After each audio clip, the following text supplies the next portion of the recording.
All right, everyone. So let's pick up these lines here. Remember, we're still in this speech. We're going to finish the speech that that Aeneas speaks to Dido, and then do a couple lines after that. We'll probably get down to 471 by the end of this video. So let's just pick up on what we did today in class so you have all the grammar. So remember, if we start here, quivi is a verb, first person, singular, perfect active, indicative. It's equivalent to or a synonym for potui, able, and then you have the negative, right? So he says, nor have I been able credere, to believe. So that's a complementary infinitive there, credere, and that infinitive is going to begin an indirect statement. So nor have I believed that. So that is your verb of the head. The infinitive is the verb of the head that's introducing an indirect statement. So it's going to have a subject accusative, which is the me. And then it's also going to have its own infinitive, ferre. So the me is the subject accusative of the ferre. Nor have I been able to believe that me, that I, ferre, brought everything here that I'm boxing in green is the direct object. Nor have I been able to believe that I, subject accusative, ferre, have brought. So it's a present active infinitive, so it's the same time as the perfect tense quivi, right? Even though it's present, you would say have brought. Nor have I been able to believe that I have brought honc tantum dolorem, this so great suffering or grieving, dolorem, tibi, to dative you. So the tibi is dative. Tibi is dative by departure, i.e. by my departure. He's talking about his leaving, right? That's an ablative singular fourth declension, ablative of means. Nor have I been able to believe that I have brought this so great a suffering to you by departure. And then we have a couple imperative mood verbs here, one positive, one negative. I think Eliana told us they were imperative, which means they're command. Siste, singular. He's talking to one person, telling her to stop your gradum, stop your step, meaning like don't walk away, stop your step. Ke, and so this, remember, is just an enclitic, means and ne subtrahe. Ne subtrahe is equivalent to noli subtrahare.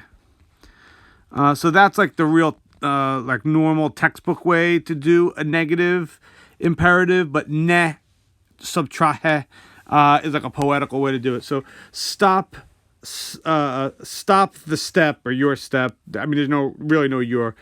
Stop the step. Stop your step, and do not drag away. Literally drag under.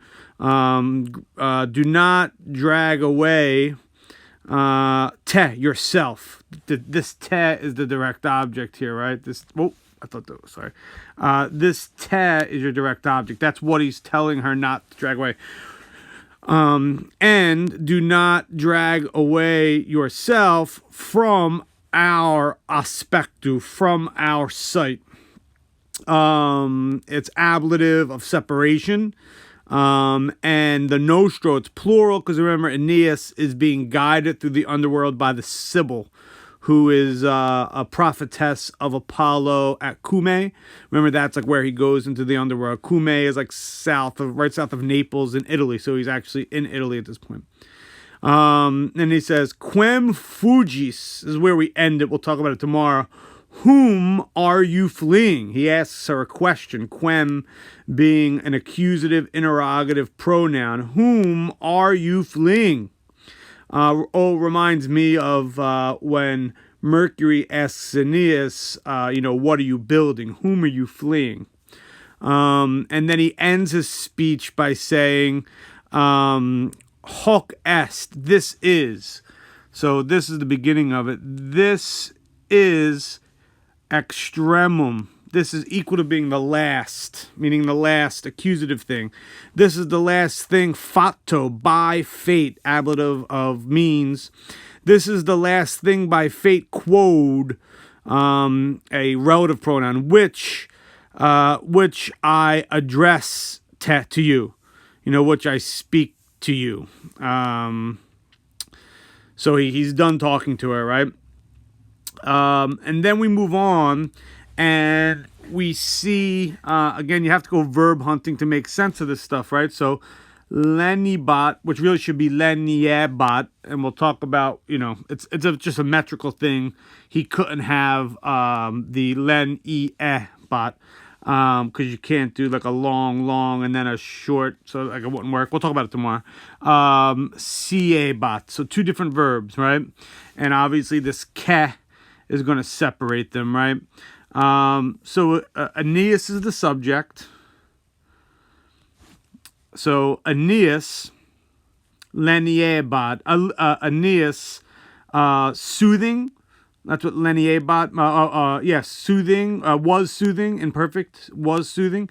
And if you see down here, it's kind of a unique grammatical term. It says conative. Conative. So we know the verb konar means to try, right? Konar, konari, deponent verb. So it means he's trying to soothe here, trying to soothe. So Aeneas, soothing, or trying to soothe the ardentem, the burning one, present active participle accusative, trying to soothe the one burning talibus with such things, talibus, and the one tuentem, another. So these two words here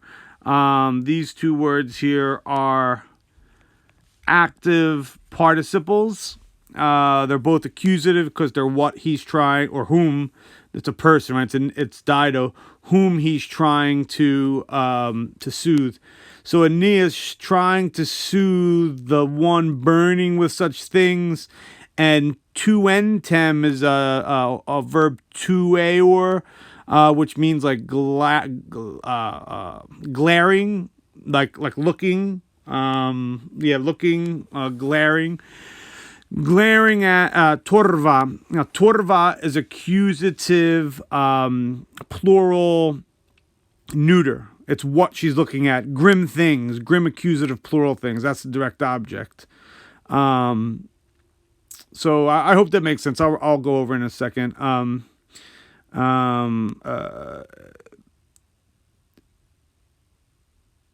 So try to soothe. Aeneas was imperfectly, conatively trying to soothe the one burning with such things, and glimmering and glaring at grim things was chiebat, dictis, with things having spoken, was Chebat was arousing, was stirring up, animum, the soul, animum, and tears. And from what comes next, it's Aeneas seems to be crying again, right? Because Dido is going to be described in the next couple lines as being like a rock with an unmoved face and her eyes fixed to the ground, all this stuff. So Dido is unmoved, I think, here. We could talk about who's crying here, but I really don't. From the next couple lines, it does not seem like it's Dido, because she is described as not being moved by the speech. Her eyes are fixed, and she's described as a hard crag and a Marpesian rock. So, we'll talk about that. Okay. And obviously we can go through all this tomorrow. So the next sentence here. So let me get rid of this so it doesn't distract you from what we do next. Again, go verb hunting. You're going to have tenebat as your verb. Was holding, who was holding. Ila, that one, that feminine singular one, which is obviously Dido, and she's aversa, turned away, aversa. It's a perfect passive participle, right? So that one, having been turned away, having been averted, was holding what? What was she holding? She was holding her fixed eyes. She was holding her eyes fixed solo to the solo. I know it looks like it might be alone or something like that, but solum, soli is a synonym for like humus, tellus, terra. It just means the ground. It's where you get the word soil from, really. So that one, having been turned away, was holding her fixed eyes to the ground.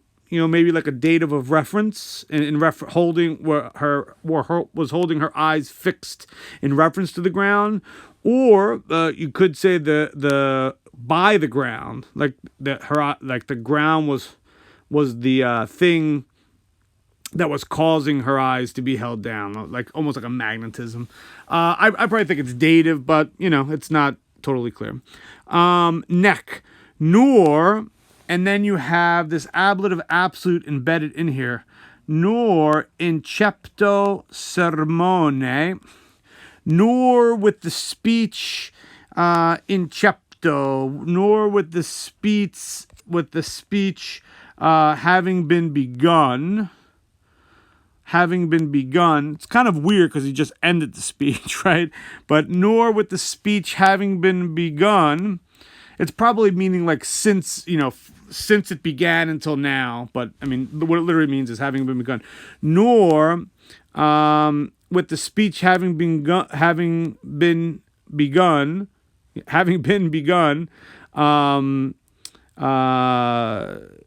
is she moved more in respect to the voltum, the voltum, her face. It's a voltus. Again, it's accusative with it's an accusative with the passive, so it's kind of like a middle voice type thing we talked about again. You can see down here, your editor tells you that it's accusative of respect. I mean, it's a very strange grammatical function. I kind of think it's middle. More, neither is she moved, or does she move her face? And then quam, how if, so this is describing her face. Nor does she move her face with the speech having been begun. How if a dora, an accusative hard rock, or Marpesian crag. So silex and caltes are kind of synonyms, right? They both mean like hard, durable, craggy rocks. So it's like she's stone faced. Literally, is like what he's saying here, right? How if a hard rock or a Marpesian crag stet might stay, right? So stet is from stostare, so this is subjunctive, from stare, right, to stand, or to stand still, and stet is just a subjunctive by itself. So it's just like a subjunctive of possibility, or you could say it is a subjunctive of something that's not actually, like she's not actually, right, a rock. So it's a possibility here. So I'll give you a clean translation, and then I'll call it a night, and then we can pick up the end of the last couple lines probably on Thursday. Ila, that one, having been turned back, was holding her eyes fixed to the ground. Nor with the speech having been begun, is she moved more in respect to her face. We could talk about, the middle voice issues there.